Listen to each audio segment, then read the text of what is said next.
Facebook advertising tips and ideas. Carry out the tips below to optimize your FB campaign and scale up your success. Ride your best ads to their logical conclusion. Keep running your best ads until they no longer meet your performance targets. Proof your post ads before spending money on them. Facebook allows you to promote your post on their system. Just because you think a post is hot, it doesn't mean that you should go ahead and spend cash promoting it on Facebook.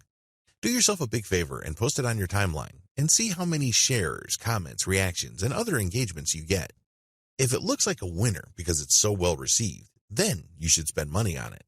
This way you proof your ad post ahead of time. You're not coming out of right field. You're not conducting some sort of wild experiment. You may need to build up your page first to pull this off successfully. Make sure you have a budget buffer. Make sure you split up your advertising budget in a way that can adequately fund your experimentation and the whole Facebook ad optimization process. You should also set aside the bulk of your advertising money for scaling up your formal ad campaign. This is how you maximize your ad budget dollars. If you set this up properly, you actually save money because Facebook will run your ad more often if it gets a lot of clicks from your ads.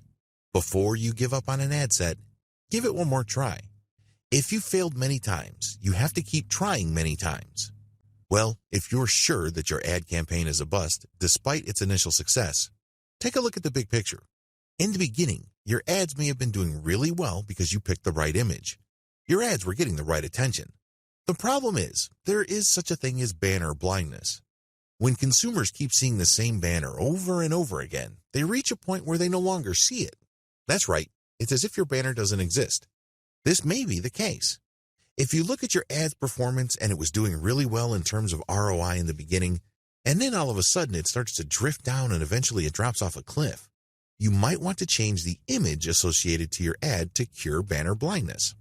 Personally, I've turned around many of my campaigns just by using this simple trick.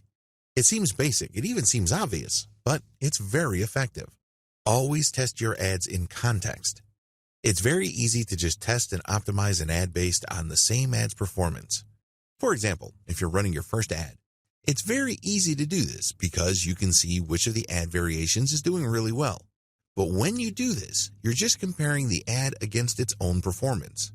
This works the first few times, but if you've been running ad campaigns on Facebook for an extended period of time, or you've spent quite a bit of money on your ads, compare them against each other. Don't compare an ad set against itself. You may get the wrong impression. You may be thinking that you're doing really well, but it turns out that, historically, you're underperforming. This is why you have to always look at the context of your campaigns. Your campaign is not just some sort of free-form campaign that is floating out there. You must connect it with what went on before. Remember, you're trying to appeal to the same set of eyeballs. Unless you are dramatically shifting your target audience, you're essentially still trying to appeal to the same people. That is the context. And if something worked with them in the past, chances are it will work with them again in the future. The key is to break this down to basic principles or elements and apply those principles and elements to your new ads. There's no way to measure the success of that strategy unless you compare the performance of these later ads with the ones that came before. Repurpose your content and see if it improves your results.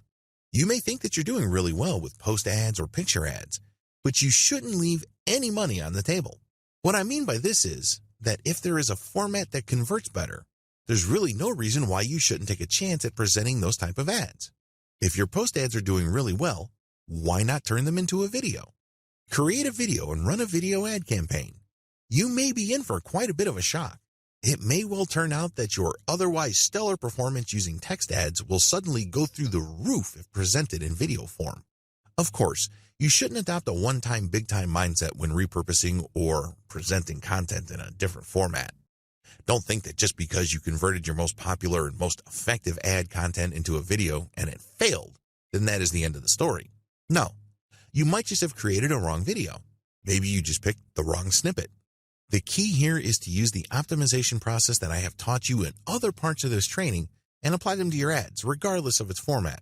You optimize a video ad the same way you optimize an image ad. Keep tweaking it until you get the outcome you're looking for. Remember, it's all about conversions. It's very easy to define success on Facebook's advertising system strictly in terms of clicks. I'm telling you, if this is your mindset, you're setting yourself up to fail. Almost anybody can set up a campaign where an ad would get a lot of clicks. But last time I checked, clicks don't put money in your bank account. Focus on the bottom line instead. Focus on sales or behaviors closely related to sales like lead generation, mailing list recruitment,